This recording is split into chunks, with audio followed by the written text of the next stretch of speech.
Dan seburuk-buruknya umat saya adalah yang udah dikasih kemampuan sama Allah kagak mau berkorban. Rasanya berat. Enggak dah, sayang duitnya. Lah padahal itu duit dari Allah. Cuma diminta dikit dah, dikit. Bakal berkorban. Enggak, saya enggak minta tuh dagingnya bukan buat saya. Saya enggak minta kulitnya. Saya cuma pengen lihat kamu mau nurut enggak kalau saya suruh. Walakin yanaluhu taqwa minkum. Ketakwaannya yang saya pengen lihat. Mau enggak disuruh berkorban? Nanti kamu akan dapat. Ingat dalam hadis qudsi Allah bilang anfik unfik alaik. Berinfaklah, aku akan tambah infakku kepadamu. Jadi jangan pernah takut bahwa kalau kita keluarin duit berkurang. Enggak, bahkan akan diganti dengan yang lebih besar.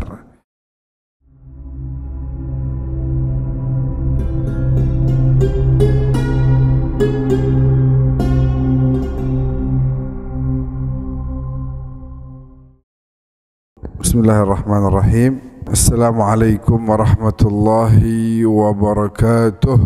Alhamdulillah wassalatu wassalamu ala Rasulillah wa ala alihi wa sahbihi wa man wala. Subhanaka la ilma lana illa ma 'allamtana innaka antal alimul hakim. Rabbi antiqni bil huda wa alhiqni bis salihin. Allahumma ja'alna hudatan muhtadin wa la taj'alna dhallina mudillin. Allahumma faqihna fid din wa 'allimna ta'wil birahmatika ya arhamar rahimin. Amma ba'd. Al-Habib Ali bin Ahmad Al-Haddad hafizahullahu ta'ala wa ra'ah. Mudah-mudahan panjang umur, sehat walafiat. Bapak-bapak, ibu-ibu yang hadir juga mudah-mudahan panjang umur, sehat walafiat.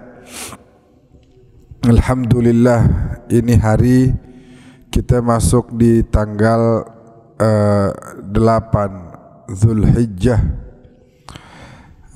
Kalau di Saudi hari ini 9 Zulhijjah. Di sono ini hari namanya hari Arafah. Semalam tuh kalau di Saudi semalam udah pada berangkat menuju Arafah untuk mulai persiapan hari Arafah. Malamnya disebut malam Arafah, harinya hari Tarwiyah. Udah baca doa tuh. Dulu kita juga begitu, kita kumpulin jamaah di Arafah tanggal 8 malam-malam baca doa. Namanya malam Arafah. Nah, hari ini nih adalah puncaknya haji, yaitu hari Arafah.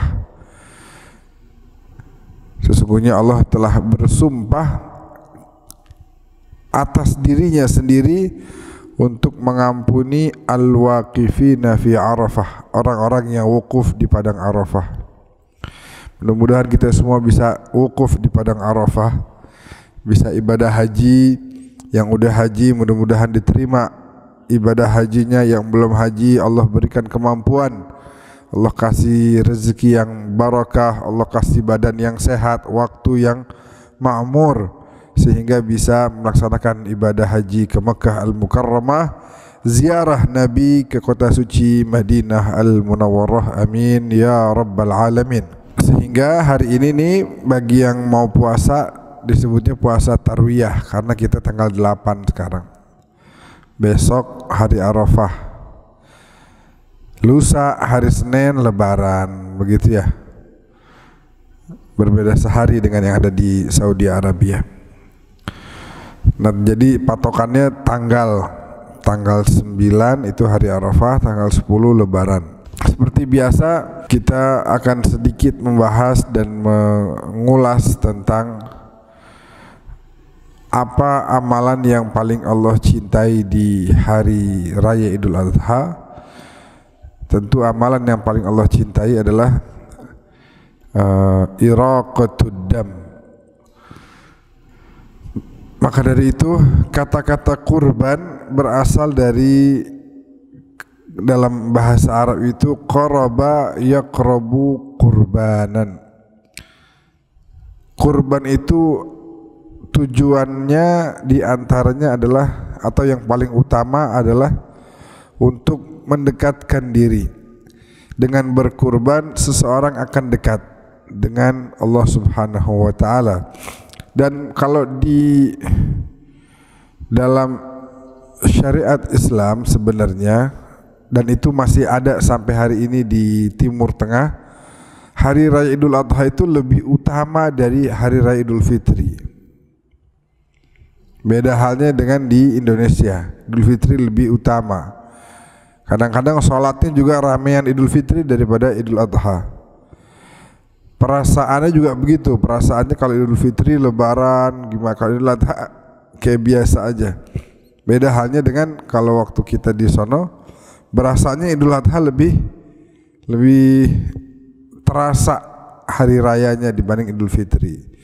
Nah, mengapa demikian? Karena perintahnya itu langsung ada di Al-Quran. Inna a'tainakal kautsar fasalli li rabbika wanhar. Maka salatlah untuk Tuhanmu dan berkurbanlah.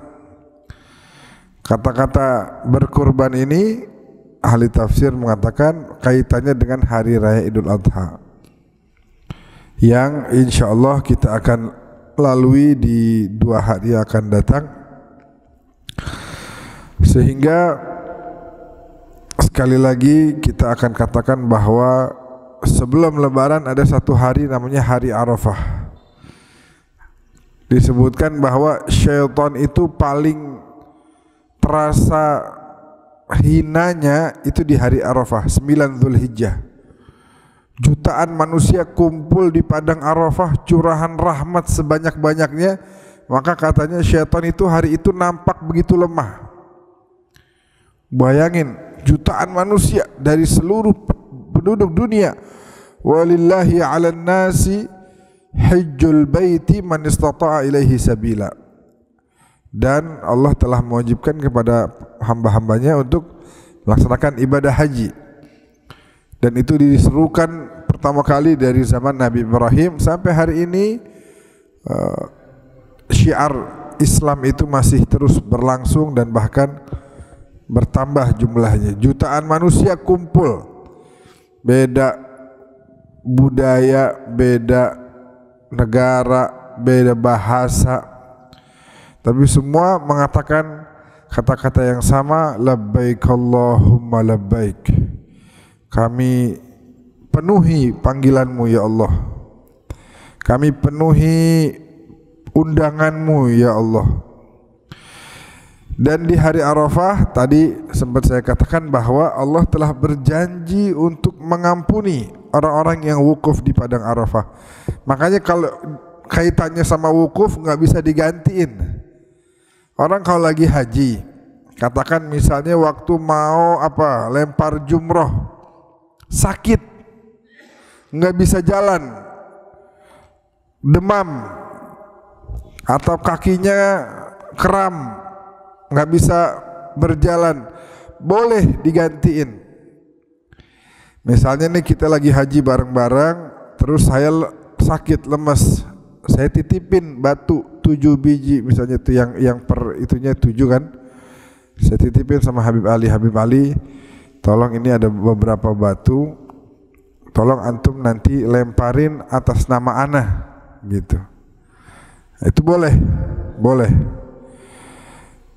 Tapi kalau wukuf di Arafah, apapun kondisinya orang harus melakukan wukuf tersebut. Sekalipun dia di rumah sakit, sekalipun dia nggak sadar, udah koma, tetap akan dibawa pakai ambulan menuju ke Arafah, wukuf biar sebentar. Bahkan ada kalanya kondisi udah nggak mungkin pakai ambulan, diantar pakai helikopter untuk ada di padang Arafah di waktu wukuf. Karena al-hajju Arafah, intinya haji Arafah, wukuf di Arafah. Dan Allah telah berjanji 1000 tahun sebelum Allah ciptakan itu Arafah belum ada, 1000 tahun sebelumnya Allah telah berjanji kepada dirinya untuk mengampuni orang-orang yang wukuf di Arafah. Bapak Ibu yang dimuliakan oleh Allah, dulu ada seorang ulama namanya Muhammad Ibnul Munkadir. Beliau haji dan waktu itu wukuf di Arafah untuk yang ke-33 kalinya. Nah, di haji yang ke-33 kali ini, di hari Arafah beliau angkat tangan, "Ya Allah, saya udah haji 33 kali. Engkau berjanji untuk mengampuni orang-orang yang wukuf di padang Arafah. Maka dari 33 kali haji saya, 1 buat saya, 1 buat bapak saya, 1 buat ibu saya. Yang 30 ini saya hadiahkan untuk umat Islam yang belum dapat ampunan darimu." Jadi dari 33 saya ambil 3 aja. Yang 30 nih, ya Allah, saya hadiahin buat umat Islam yang belum mendapat ampunan darimu. Sehingga kemudian malamnya dari Arafah tuh 9 Zulhijjah wukuf mulai dari siang hari. Orang pada nangis, orang pada istighfar, orang pada berzikir. Sore menjelang maghrib udah mulai bergerak menuju ke Musdalifah. Ngapain? Nginep, atau bahasa Arabnya mabit. Mabit di Musdalifah. Muhammad Ibnul Munkadir pada saat mabit di Musdalifah bermalam tidur. Kalau Rasulullah dulu mabitnya di Musdalifah sampai tanggal 10-nya itu udah terbit matahari, baru beliau jalan ke Mina untuk lempar jumroh. Tapi jamaah haji sekarang nggak sampai terbit matahari karena memang jumlah yang sangat banyak. Jadi mulai dari tengah malam udah pada bergerak. Yang penting udah nginep di situ, udah tidur. Kita tidur waktu itu di hamparan padang pasir tuh, bukan padang pasir, tanah, banyak batu-batuan diambilin di situ. Dan udah nggak ada atapnya, langsung langit. Tidur di situ pakai sejadah, tidur situ pakai sejadah. Muhammad Ibnul Munkadir tidur juga di haji yang ke-33. Habis doa siangnya, habis doa, ya Allah, 1 bakal saya, 1 bapak saya, 1 ibu saya, yang 30 buat umat Islam yang belum dapat ampunan darimu. Nah, di saat dia tidur di Musdalifah itu, dia mendengar ada suara dalam tidurnya, dalam mimpinya dia, ada yang mengatakan kepadanya, "Ya Ibnul Munkadir, atatakarramu ala man khalaqal karama wal jud." Kalau bahasa Betawinya kurang lebih begini, Muhammad Ibnul Munkadir, lu mau berbuat baik sama saya nih, Tuhan semesta alam, mau nyumbang maghfirah, kau mau nyumbang supaya saya ampunin ini hamba-hamba saya. Saya udah berjanji 1000 tahun sebelum saya ciptain Arafah bahwa saya pasti akan ngampunin orang-orang yang al-waqifin, yang wukuf di padang Arafah. Ente nggak perlu dah nyumbang-nyumbang, udah semua orang udah saya jamin dapat ampunan. Nggak usah pakai pengen berbuat baik nyumbang bakal saya yang bikin kebaikan, saya yang punya sifat maha pengampun. Makanya kita berharap mudah-mudahan suatu hari kita bisa ke padang Arafah untuk wukuf di tanggal 9 Zulhijjah. Idul Adha artinya adalah berkurban. Adha artinya berkurban. Dhaha binafsihi, dia berkurban dengan dirinya. Yudhi, udhiyah itu artinya berkurban. Nah, disebutkan dalam hadis bahwasanya ma amila ibnu adam yauman nahri min amalin ahabba ilallah min iraqatid dam. Tidak ada amalan yang dilakukan oleh seorang anak Adam di hari raya yang lebih Allah sukain daripada mengalirkan darah. Artinya menyembelih. Yang mana yang lebih afdal? Ini kan ada suka pertanyaan nih. Sembelih kambing apa sapi? Kambing apa sapi yang lebih afdal? Kalau bandingannya adalah kambing satu sama nyumbang sapi, kan bisa 7 orang tuh. Saya pilih beli kambing satu apa nyumbang sapi nih, harga kurang lebih sama. Nah, yang mana yang lebih afdal? Kambing lebih afdal.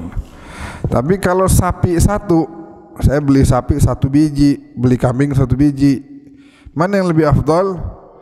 Yang lebih afdal adalah sapi di sini, karena iraqatud dam, ngalirnya darah lebih banyak. Atau misalnya mau beli sapi 1 atau 7 kambing, mau beli 1 sapi apa beli 7 kambing, mana yang lebih afdal? 7 kambing, karena tadi iraqatud damnya lebih banyak. Nah, maksudnya mengalirkan darah adalah menyembelih. Dalam sempat kita sampaikan bahwasanya ada tata caranya dalam menyembelih hewan. Dan Nabi pernah mengatakan, khiyaru ummati yudahhun wa syiraru ummati la yudahhun. Umat saya yang terbaik adalah mereka yang diberikan kemampuan oleh Allah, kemudian mereka mau berkorban. Dan seburuk-buruknya umat saya adalah yang udah dikasih kemampuan sama Allah kagak mau berkorban. Rasanya berat, enggak dah, sayang duitnya. Lah padahal itu duit dari Allah, cuma diminta dikit bakal berkorban. Enggak, saya enggak minta tuh dagingnya, bukan buat saya enggak minta kulitnya, saya cuma pengen lihat kamu mau nurut enggak kalau saya suruh. Walakin yanaluhu taqwa minkum, ketakwaannya yang saya pengen lihat. Mau enggak disuruh berkorban? Nanti kamu akan dapat. Ingat, dalam hadis qudsi Allah bilang, anfik unfik alaik, berinfaklah, aku akan tambah infakku kepadamu. Jadi jangan pernah takut bahwa kalau kita keluarin duit berkurang, enggak, bahkan akan diganti dengan yang lebih besar. Jumlahnya ditambah, keberkahannya ditambah, pahalanya banyak. Kurang apa? Enggak hilang tuh duit, enggak. Anfik unfik alaik, infaklah kamu, aku akan tambah infakku untuk kamu. Nah, ada orang yang begitu, sayang, enggak dah, sayang dah, bakal tabungan aja. Jangan dikeluarin, ntar berkurang lagi tabungan saya. Padahal kalau kita perhatikan, untuk mengeluarkan duit keperluan duniawi kayaknya mudah begitu. Tempo hari lagi musimnya bacan, wah bacan naik harganya 2 juta, 3 juta, beli. Musim sepeda berapa nih? 4 juta, beli. Motor, oh motor cakep nih buat sehari-hari, motor 20 juta, beli. Kambing berapa? 2,5. Jangan dah. La ilaha illallah. Kenapa begitu? Kenapa kita kayak berat banget? Padahal itu yang akan membantu kita, yaitu di mana Nabi katakan, azimu dhahayakum fahiya 'ala sirati matayakum. Korban kamu itu akan menjadi penolong kamu pada saat kamu mau melewati sirat nanti. Jalanan yang disebutkan dalam hadis bahwa dia adalah jalanan yang ahaddu minas sayf adaqqu minas sya'r, lebih tipis dari rambut, lebih tajam dari pisau. Tuh yang disuruh nanti kita melewati jalanannya itu segitu sulitnya. Tapi kalau yang berkorban, jangan khawatir, ada tunggangannya, ada kendaraannya, itu hewan korbannya. Gitu. Jadi kalau ada duit, jangan ragu berkorban. Tapi ingat, Allah perintahkan itu bukan untuk semua umat, semua hambanya, enggak. Bagi yang mampu. Haji bagi yang mampu, korban bagi yang mampu. Yang enggak mampu, maksain diri, jangan. Yang enggak mampu duduk manis. Ya, ini waktunya di mana orang-orang yang mampu akan memberikan hewan kurbannya kepada kita. Duduk manis di rumah, banyak-banyak doa, banyak-banyak zikir, puasa di hari Arafah. Nanti akan datang orang-orang yang mampu itu membagikan hewan-hewan kurban ini. Nih, kan susah. Namanya orang nggak mampu, mau makan kambing, mau makan sapi kan mahal. Nah di situ waktunya. Jadi selain kita berkorban itu mendekatkan diri kepada Allah, juga ada kegiatan sosial di situ. Berbagi kepada yang membutuhkan. Dan kemudian kalau kita berbuat baik ini, kita sebenarnya sedang berbuat baik kepada diri kita sendiri. In ahsantum ahsantum li anfusikum. Kalau kamu berkorban, kamu lagi berbuat baik kepada dirimu sendiri. Kalau kamu berbagi daging kurban kepada fuqara wal masakin, kamu lagi nambahin pahalamu sendiri. Dan ketahuilah bahwasanya pernah dikatakan hal tunsaruna wa turzaquna illa bidu'afaikum. Ketahuilah kalian dapat rezeki, kalian dapat bantuan dari Allah itu karena berkahnya orang-orang fuqara yang ada di tengah-tengah kita. Allah tambahin rezeki kita biar kita mau berbagi kepada kaum fakir miskin. Dan bahkan orang seperti Bilal sekalipun, ya, Bilal mungkin kehidupannya sekedar cukup aja, lebih mah enggak. Tapi buat berkorban Bilal bisa. Nah, karena itu Nabi tegaskan, anfiq ya Bilal, wala takhsha min dil arshi iqlala. Berinfak kamu wahai Bilal, jangan pernah takut ada yang kurang nanti. Enggak, Allah akan berikan ganti yang berlipat ganda. Itu kepada Bilal. Itu kepada Bilal yang kita tahu hidupnya ya cukup dah. Apalagi kalau di antara kita ada yang lebih. Ada yang sampai lebih, makan udah ada, tabungan ada. Maka jangan pernah ragu untuk berinfak, khususnya berkorban. Dan ketahuilah bahwasanya wallahu fi aunil abdi ma kana al abdu fi auni akhih. Allah akan terus ada memberikan pertolongan kepada hambanya selagi hamba itu selalu hadir untuk memberikan pertolongan kepada saudara-saudaranya. Enggak, Allah enggak akan diam. Kita aja bantu kepada hamba-hamba Allah, masa Allah enggak bantu kita? Pasti akan dibantu. Pasti akan dibantu. Dan kita lihat Nabi Ibrahim. Nabi Ibrahim udah ujiannya berat, ya. Kalau kita disuruh korban, timbang beli kambing doang ini, timbang beli sapi. Kita nggak disuruh sembelih anak, nggak. Nabi Ibrahim disuruh sembelih anak. Dalam mimpinya diturunkan wahyu, inni ara fil manam, saya melihat dalam mimpiku wahai putraku Ismail, anni azbahuk, aku disuruh sembelih engkau. Padahal nungguin anak aja lama banget tuh, nggak punya anak lama Nabi Ibrahim.